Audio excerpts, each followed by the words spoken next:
¿Sabía por qué esta lavadora Haier presenta este error? Ya te lo digo, en menos de un minuto te lo indico aquí. Este error se debe cuando tú colocas a llenar la lavadora y nunca cae agua en el recipiente, o en la tina mejor dicho, de nuestra lavadora. Ella, al tiempo de detectar nuestro presostato que no llegó a adquirir el nivel de agua requerido, ella nos va a dar error 4.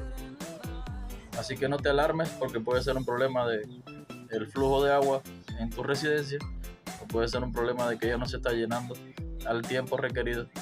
Pero ella hace referencia, error 4, a que no está llenándose.